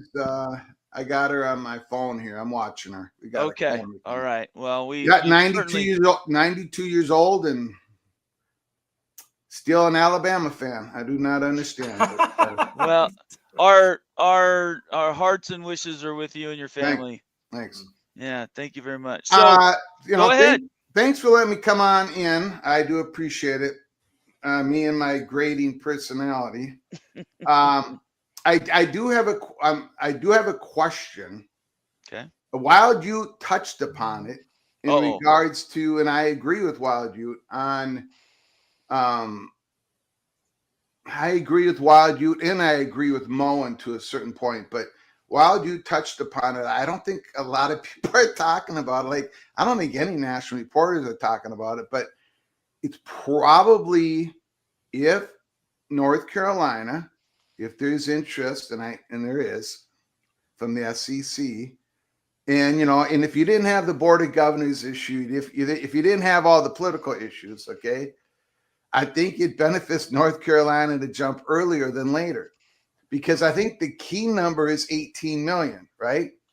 18 million. That the cost goes down 18 million each year. But if Wild Ute, if you have time, whatever, and this is going to be like an impossible task, I definitely can't do it. But if you could somehow project, and again, I think it's going to be impossible. But if, let's say if North Carolina is sitting in a room talking about this, and I'm sure they are, and if they project out their conference payouts based upon a success initiative, kind of project that a little bit. We do pretty good in basketball and football. Maybe we're going to do a little bit better than average in the next 3 years. Do the viewership number thing. Oh, we're probably going to peak this coming year because of everything Moen said. And then kind of project your payouts out versus the payouts of the SEC, okay? And the money that's coming to them. By the way, their SEC Tier 1 media deal with ESPN kind of goes up a little bit. I mean, it starts going up now. I mean, it starts really kicking up. Plus, you have the playoff distribution model. Begins in 2026. There's already a built-in differential between ACC and the Big Ten. So somehow somebody with Wild Ute skills can figure out if there is more than an $18 million gap of revenue there between a North Carolina staying in the ACC versus North Carolina in the pro rata SEC, then it's better for them to leave earlier. I know we got a whole bunch of other hurdles, right? But I'm just talking, he can just brass tacks economics, and Wild, you touched upon that. We have nobody really talking. We have every reporter saying it becomes affordable in 2030, 2031. But if there's more than an $18 million revenue gap, it becomes more affordable today, right? Wild, you 100%. Like it's not just affordable; it's a no-brainer. Yeah. Like that's just my gut assumption. I can break this out. Yeah. I just need one piece of information from you, Greg. Do you think that if UNC did indeed jump to the SEC, would they get a full revenue distribution year one? Or would I think they would. I think that would Okay. be good. Now, again, it's like, but ESPN's going to have, it's, if they do come in, it would probably be full freight, but maybe ESPN might not want to do, you know what I'm saying? It's, the SEC might technically have the ability to bring someone in at pro rata, but ESPN's still going to have that voice in that discussion and, all that. And again, I don't think anyone here is saying it's going to happen even in the next year because of all the other issues. And Moen has spoke upon it. And, if you are a bull or a baby bull or something to that effect. But what I'm saying is, there's other issues, but I'm just talking like this, the question of affordability on North Carolina's part. Boy, I think it's more affordable to do it earlier than later. But that is the last thing I'm going to agree with Wild Ute on. In regard to the Super League, and Wild Ute and I Supra League around here, Greg. Super League. I guess the biggest motivation that Wild Ute, and he probably does the best job of arguing this point, is I'm taking this all personal. You haven't mentioned me once. Okay, and Nathan Brown. Since you got here, I haven't heard Nathan Brown has also done a great job of illustrating this point that, if there's that big money over the hill, that's the motivation. Right, that's the motivation. That's the motivation for the Buckeyes, for Michigan, right, for Alabama, for Georgia. We had this great trauma in the Pac-12, one region conference. They were falling behind the Big Ten, and they were going to fall behind even further. And USC made the jump. We had this big trauma that just happened in ACC. I just don't think it's easily replicated in the Big Ten. The big money thing, saying that, the Buckeyes and Michigan are going to make double if they would just do the Super League of 40 teams and just be a college football league.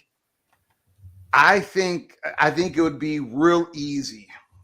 Now, I might end up being wrong on this, but I think it's going to be real easy for the bottom half of the SEC and the bottom half of the Big Ten, especially the bottom half of the Big Ten. There's still a lot of voting power there, a lot of political power there. I think they're going to be able to just say, well, let's just do it together. If you want private capital come in, let's come and bring it on in under the Big Ten, brand and all this stuff. And no offense to Big 12 and ACC schools, but what is kicking out Northwestern and bringing in a Big 12 school going to get you? A few more dollars? Well, I don't think you kick anybody out, Greg. Well, but that's what. See, we're arguing different Super League. I do think you remove some teams, like Greg said. Yeah. So that is my point. It's like a Super League of a Big Ten and SEC, adding a few more schools, and then venturing into this private capital and breaking away. Boy, I do not want to see that happen as a football fan. I've been saying that for 3 years. Yeah. There is a potential of that, possibly. That's the Super League that I think that can happen. All this other Super League stuff, and Nathan has done a great job of bringing up, the 60 and this, having just a football, separating yourself. Maybe things are going to flip on a dime here in the next few years, but all the evidence is pointing to the Big Ten is, they're deep in their own self-interest.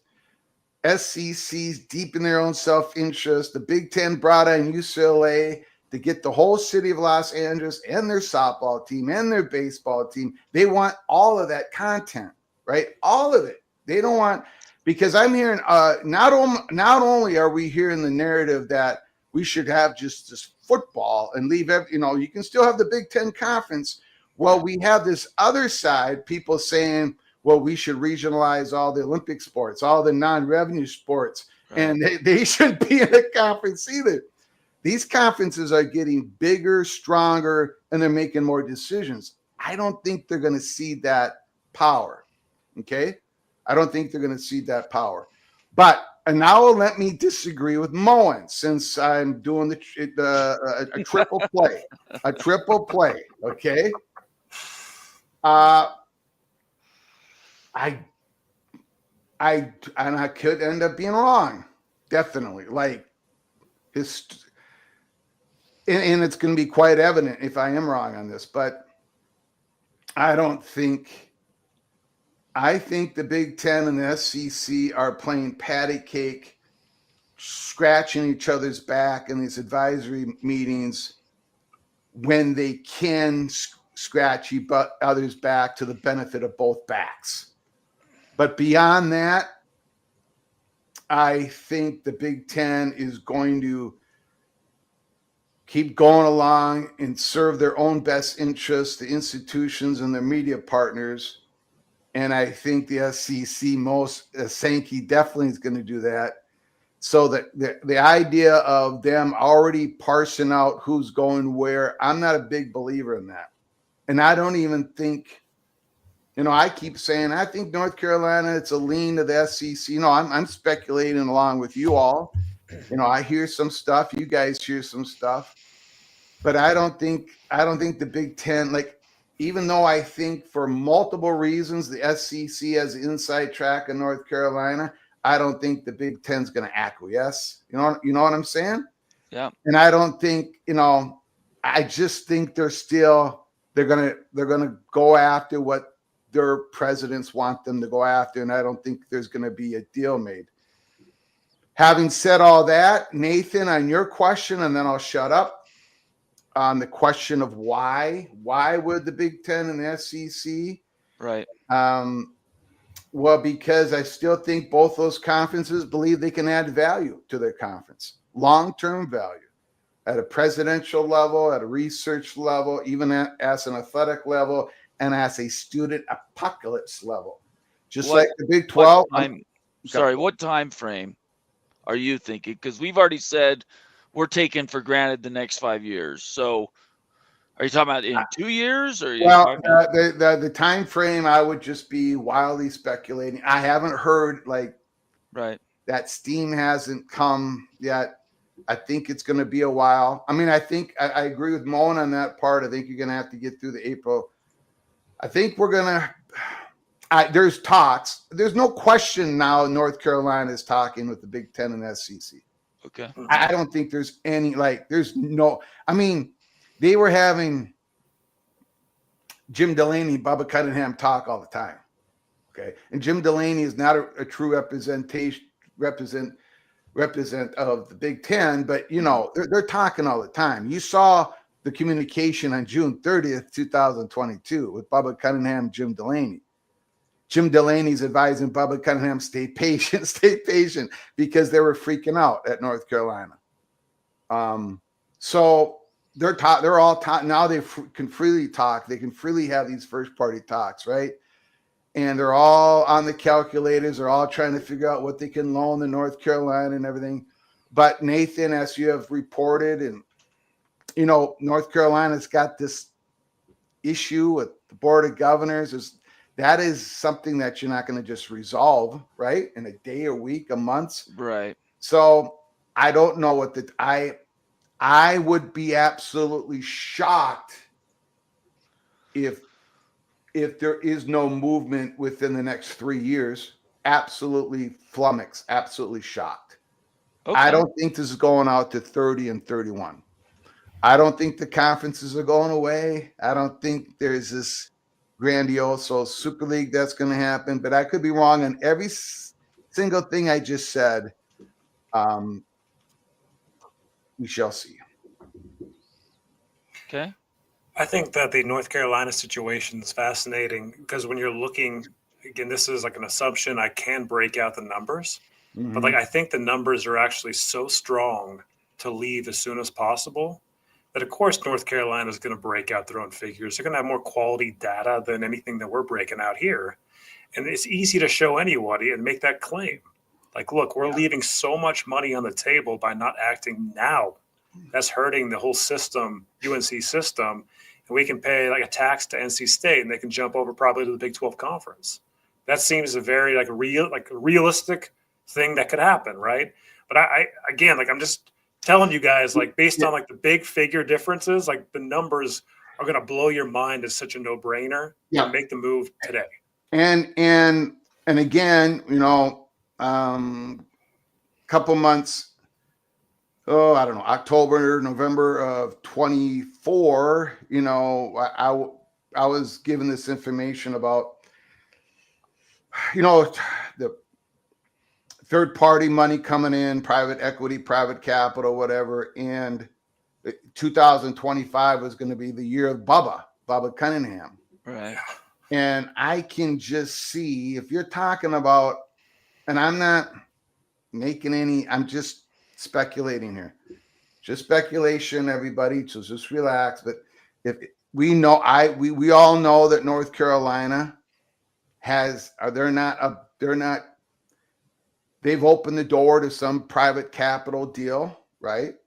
They would, you know, I don't know if they want it as a conference level anymore, but at a school level, they, and if maybe all they need to do is just get a little bit of a private capital deal for the next 4 years, some investment money coming on in, you know, where the investor takes some of the money, because if you join the SEC, you're getting increased signage in the stadium, you're getting increased sponsorship, you're probably getting increased ticket sales, you're probably getting an increase in the coaches show on your local whatever.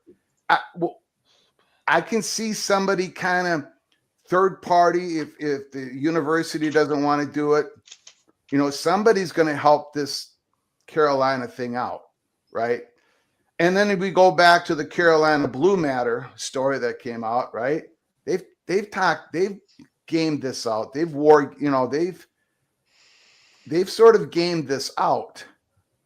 And I think I agree with Wild Ute. I think there's a lot more benefit than risk the earlier they leave.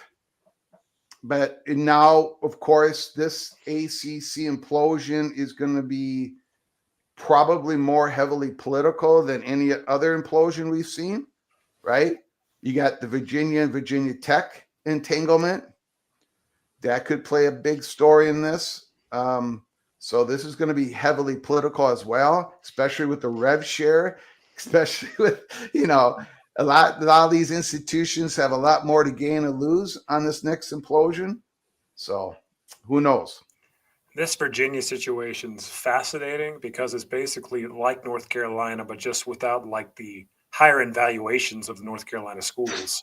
So it's even more questionable, right? Like what that looks like. Of course, the SEC makes sense. They'd go after UVA, maybe even offer them like a half share or what. I don't know. Who knows what that could look like. Mm-hmm. But it seems like a fit like you've talked about before and everything. But what happens with Virginia Tech? That thing gets political. Do they have the valuations to make it advantageous to wait on them? Or do they both get left behind? I mean, that's a different world, I think, in Virginia than North Carolina. Yeah. It's and the political stuff, you know, we don't know how it's all gonna play out, man. It's an entanglement. It's a quagmire. Sorry, Nathan, one more thing. Go ahead. You bet. About the only like institution that has like they don't have all these things in their exit ramp is like Miami, you know, like they can, you know, they have a little bit more of they control their own destiny as long as there's interest on the other side. But yeah, sorry, Nathan, go ahead. I was just gonna get to the super chat. It's okay, Greg. Hang on. We already got this one. I don't think so. Did we? Yeah, Okay. we talked about that. Go ahead. Go Yeah, ahead then, it's Moen. loose. All right. MBM has dropped a 10-piece college football mafia membership. Hit him Thank with you the so little. much. Oh! I need to triple track that and make it say it 10 times for MBM. Yes. He is raining the cash down. Let's go. Absolutely. That's the Absolutely. SEC money right there.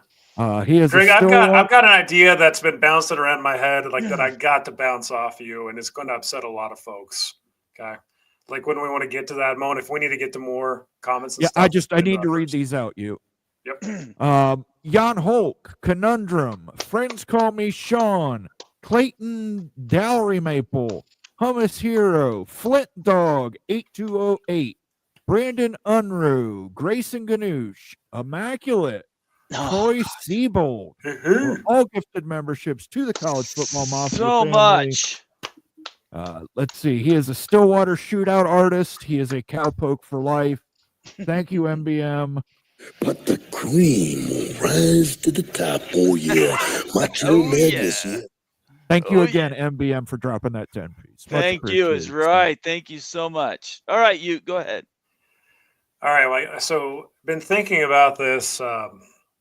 Okay, so in 2030, say that the demolition happens with the top brands of the ACC, like we've been talking about. UNC's gone, Miami's gone, Florida State's gone, Clemson's gone. Those four are off the table. Do you think there's any world, this is an old idea I'm rehashing, okay? I've not heard this for a long time, but do you think there's any world where in 2030, those remaining top brands of ACC will try to pair together with the top brands of Big 12 to do the best of the rest? And like, I'm not saying that's like possible realistic, but like this bounced in my mind to try to maximize revenue too. Is that in the cards? Could that happen? Sure. I mean, now the rest of the ACC schools would all still have to probably pay out that $75 million, right? Yep. But then again, where would that go to? I mean, I don't know. But yeah, I think that's I think that is a possibility. Yeah, is sure. it that, or is it better just for the Big 12 just to pick up the best of the remaining ACC? There's no reason to create something new when you already have a structure in place. You just need to send out engraved invitations. I would consider that to chalk the favorite, Nathan. That scenario. I wouldn't completely discount the Wild Ute scenario because it's. Oh no, of course. But I agree. I mean, why? Again, this is going to sound naive and stupid because we just saw USC leave the pack and we just saw what happened in ACC. But these institutions. I mean, the Pac-12 didn't want to break up when USC left. They didn't want to break up. They did not want to break up. It caused. The only reason why I did is because it was just that one region conference wasn't going to bring enough value. So it took a great trauma to break it up.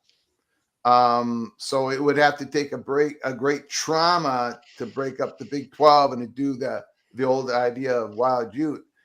I don't see that I don't see that happening. I see the Big 12 going to be in the catbird seat. Just like I think they're going to replay the same play they did when the Big 10 got into the Pac-12. I think there's going to be somebody there that the Big 12 is going to be able to get, after a North Carolina or somebody leaves, right, to the Big 10 of the SEC. Right. The numbers that you are doing, Wild Ute, on North Carolina with, those numbers might even work out with the Louisville. Mm-hmm. I mean, if Brett Yormark is willing to do some crazy stuff, radical stuff, he could probably make it a very interesting decision for Louisville after something else happens, before the bigger dominoes. So let's get this $2 super chat in from Go Black 45, one of the best names that we have around here. Good to see you, Go Black. Any plans when PATC, College Football Mafia, reach 5,000 subs? I have no idea what number of subs I'm at. I don't ever look at it. We're at somewhere. Oh, Greg, I'm gonna find out. Yeah. Listen, this has a simple answer, Greg. When you hit 5,000 subs, you know what you got to do? You Not eating a cheeseburger. No You're eating a way. cheeseburger, Greg. Eating a cheeseburger. You'll hit Greg, you're 5,000 right he's away. 80 subs away from 5,000. Oh gosh, dang, that's Hit this awesome, Greg. 5,000. Let's go. Everybody subscribe to Peek Around the Corner. I am the most unpopular college football YouTube channel in the country. I very much doubt I get to 5,000. Well, we're pushing hard for it. Where you're trying to back in, we're actually trying. So yeah, I don't pay any attention to any of that stuff. Which means I mean, I do just one of the many things I do a bad job of on my channel. So it's more fun when you don't work at it, Greg, and it's just having fun. That's when it's Seven old school and a very valuable member of the Mafia family. Been with us since we started talking Florida State well over a year ago. I don't have anything poignant to say, but wanted to thank the Big 12. I'm just going to say big Mafia gang for all this fantastic recent content. You guys are awesome. Thank you so much, Seven Old School. We appreciate you. Thank you, Seven Old School. Thank you so much. And we got somebody here. Stormy Cyclone says PATC CFM merger right there, Greg. Calling for a full merger. Although I think if we're gonna do a merger, it needs to start with an alliance, don't you? Something like that. and then a backstab. I don't think Stormy Cyclone. I don't think I can work with a Buckeye. Sorry. No, jeez. Oh boy. They'll take my football money though. They will take my football money. By the way, the women's Golden Gopher hockey team just defeated the women's Buckeye team in the Big Ten Conference playoff 6-2. Women play hockey? I had no idea.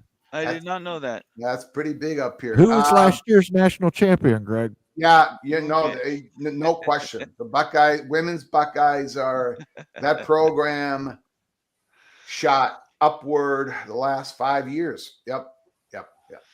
All right, Mo. Let's go. Let's get this done. From right here. Let's just get this done. All right, this is from Twitter. You can follow me on Twitter at Moen After Dark. You can leave all your hateful comments. I've got several of them. Don't have to worry about salt in the woods out here because plenty of salt on Twitter. This is 2030. This is what I envision. Who would need a Super League when you have a Big Ten comprised of these teams, an SEC comprised of those teams, and you have a scheduling agreement? The Big Ten adds Notre Dame. Finally, the Irish join a conference, and they get to bring along Stanford and Cal. Miami Hurricanes. The Big Ten plants their flag in Florida. They take the Miami Hurricanes. They need a travel partner for those Miami Hurricanes. Can't leave them on an island. Guess who we're getting?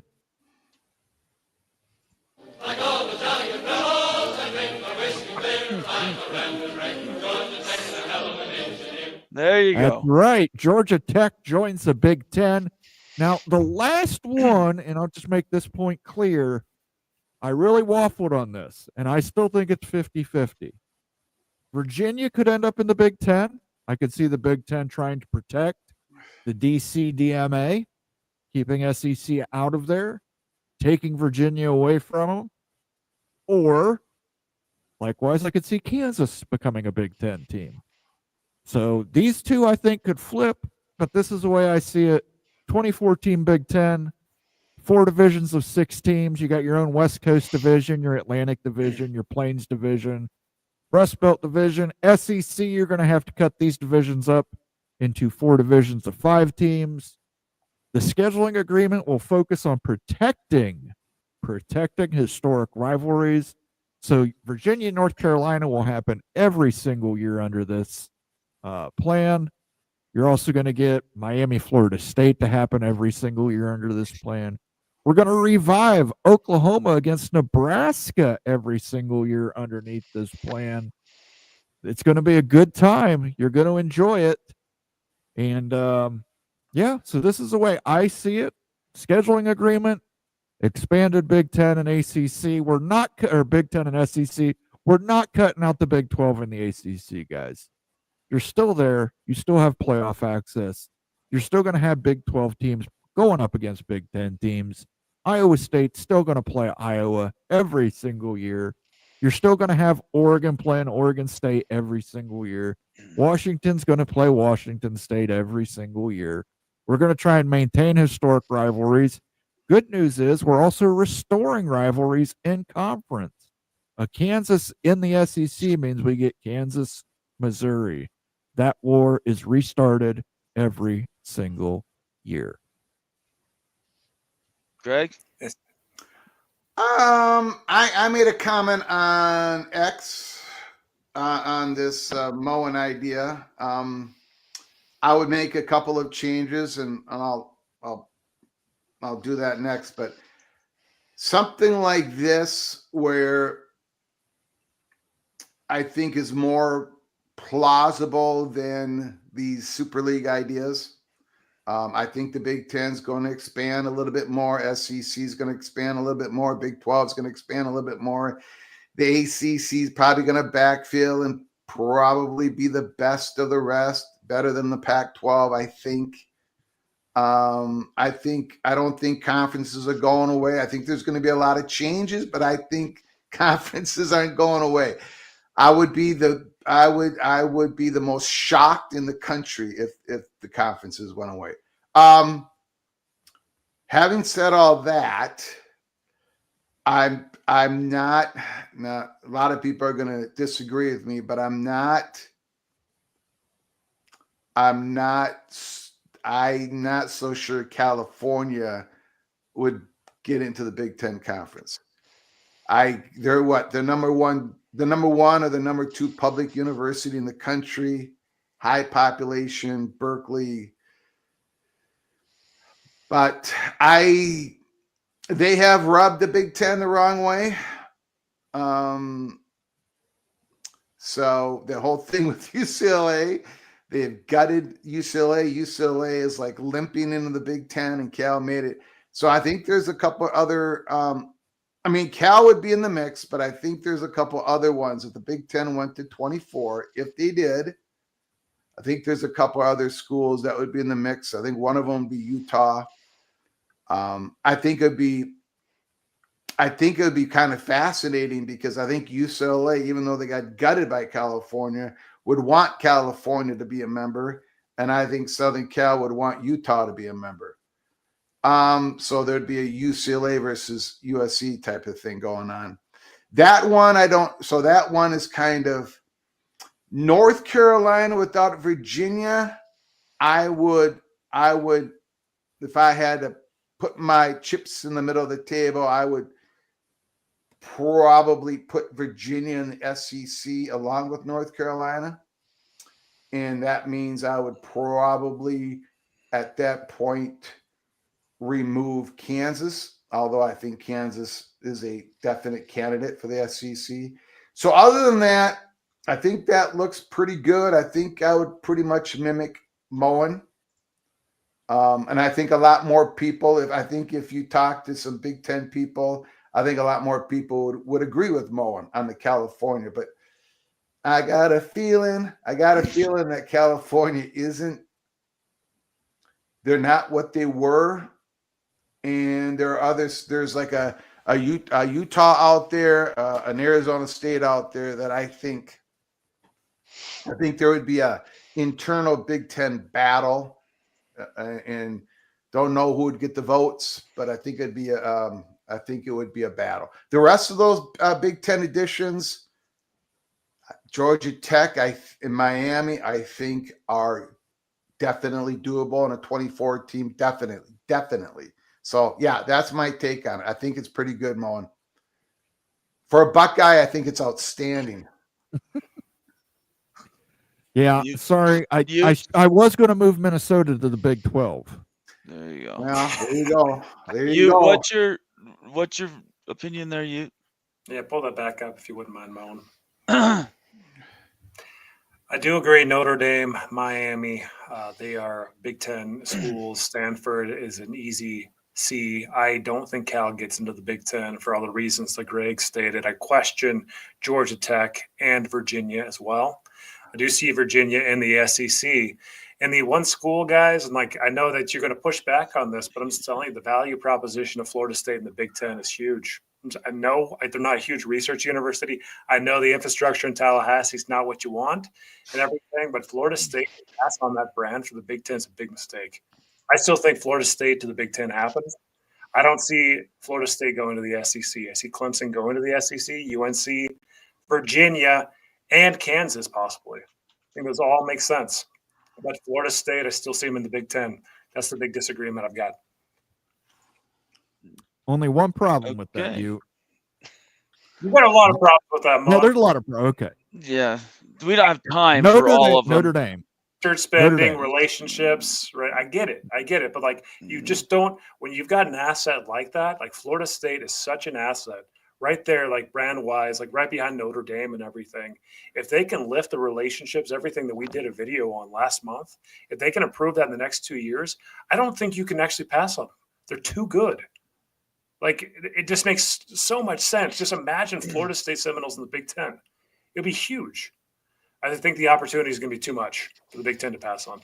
All right. One final thing on this. Myself and the man with the matrices, Sergeant Pickles, we're going to be doing a video, a new Pickles playbook. We're going to use this model. We're going to game plan it out, show you some example schedules, how this is all going to work with a 24-team Big Ten and an SEC at 20 teams with a scheduling agreement. So look forward to that on the channel here in the near future. I would rock and rant, and this I was going to bring up, Bob. We haven't had time. The 2 hours has disappeared. But Rock says, I'm with Bob Thompson. I don't think Notre Dame's going to a conference. I never think they're going to join a conference, but because I think they can still fill a schedule with enough quality schools, including some from the Big Ten and the SEC. I've never thought they're going to join a conference. And the only way they would be in a conference of any sort is if they're forced to be. I would just say this, in a Supra league, there is no conference to join, and they're just another one of the schools that's in it, and so you don't have to deal with any of that nonsense. So you guys have any replies about that? Well, Nathan, you have been correct. For over 100 years, Notre Dame has not joined a conference. Now in the Super League, how much influence? Notre Dame's going to be put into a division, right? Of the Super. They'll have to be somewhere. Yeah, they'll have to have Super League, some and then they're not going to be able to control their scheduling, right? Right. So, but then again, Jack Swarbrick sponsored one of these super leagues, so who knows? But Project yeah, he did, Rudy. didn't he? Yeah, Project Rudy. That's true. He did. Mine's a little different, but I think if the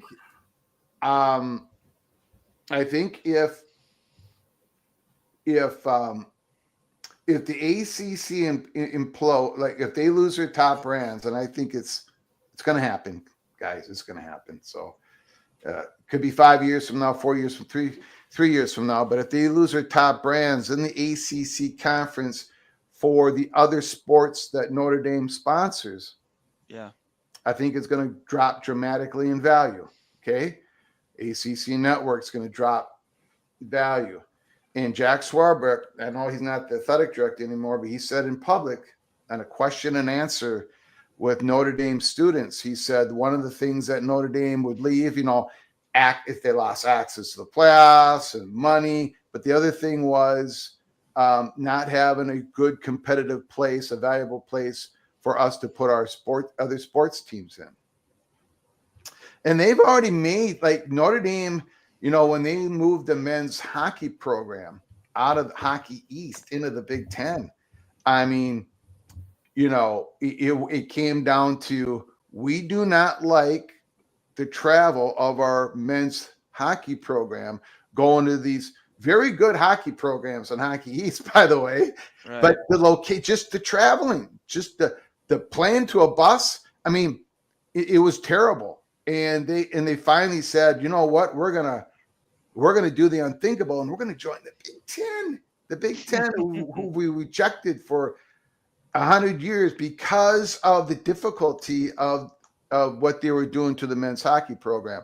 So if the ACC implodes, North Carolina leaving, Florida State, Clemson, another big school, Virginia or whatever, Miami, suddenly where are you going to put? Notre Dame could keep their other sponsored sports teams in the ACC, but more, that's going to be a depleted ACC. I don't think they're going to want to do that. So they got to put their teams in somewhere.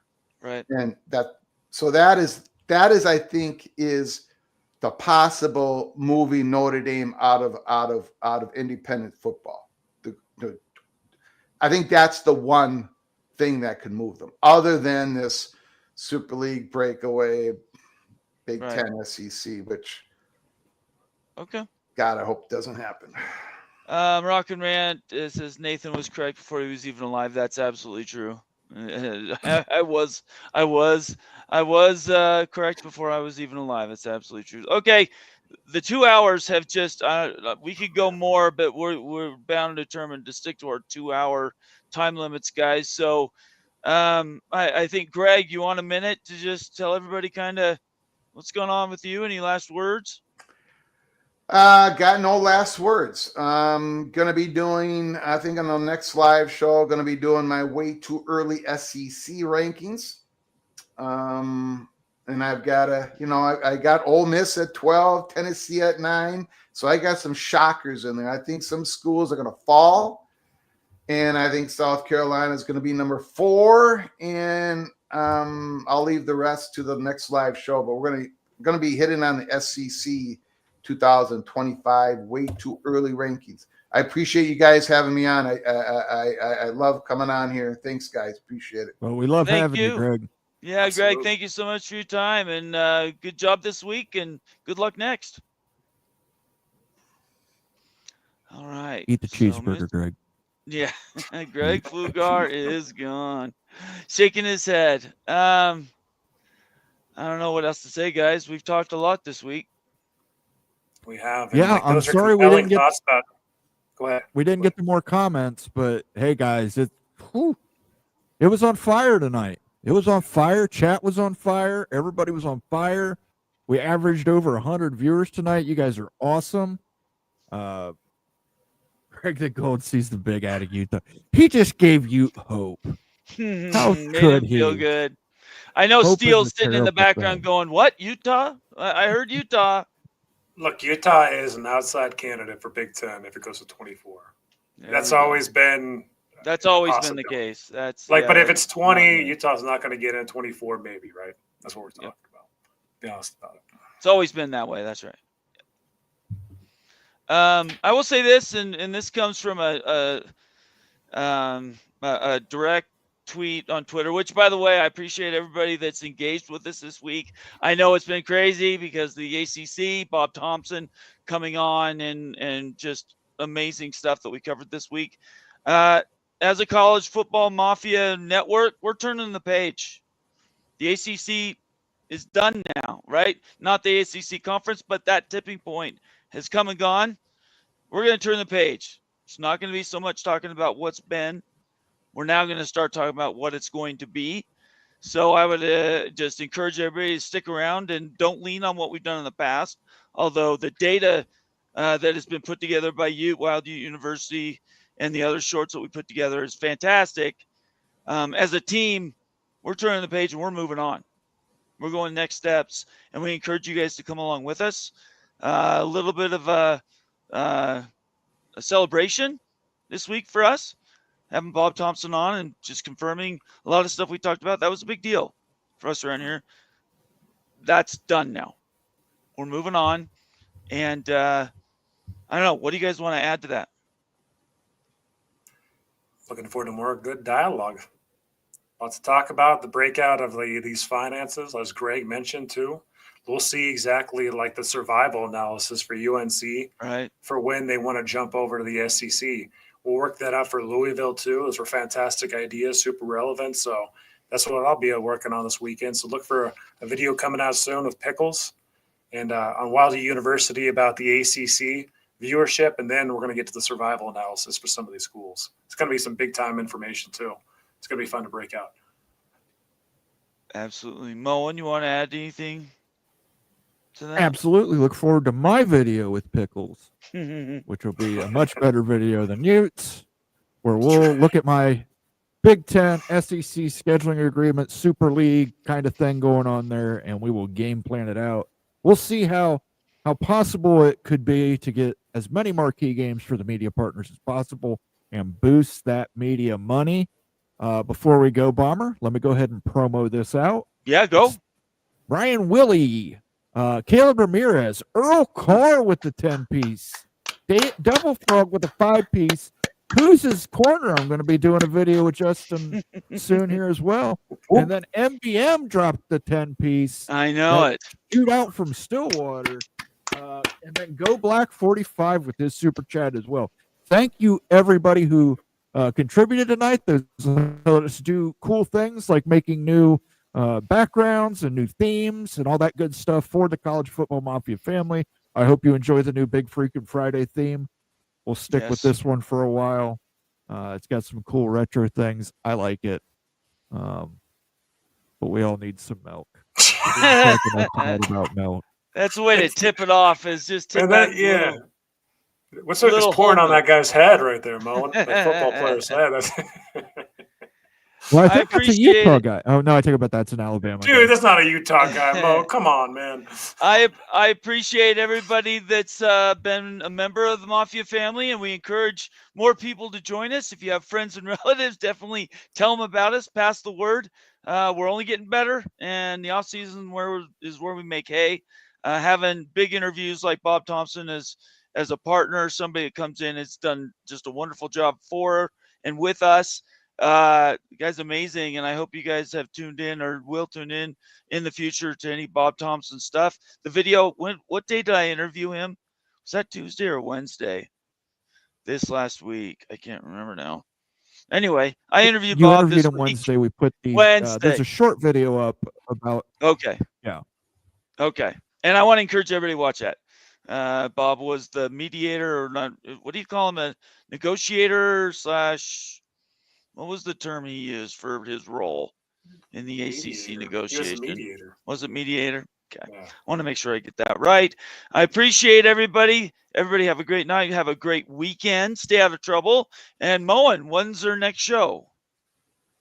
Sunday at 7 p.m. with myself and Rock and Rant. We'll do another Moen After Dark. And on Tuesday, I'm going to be meeting with Fergie, another friend of the show, and somebody new. Sidelines Houston is going to come on and be with me on Tuesday.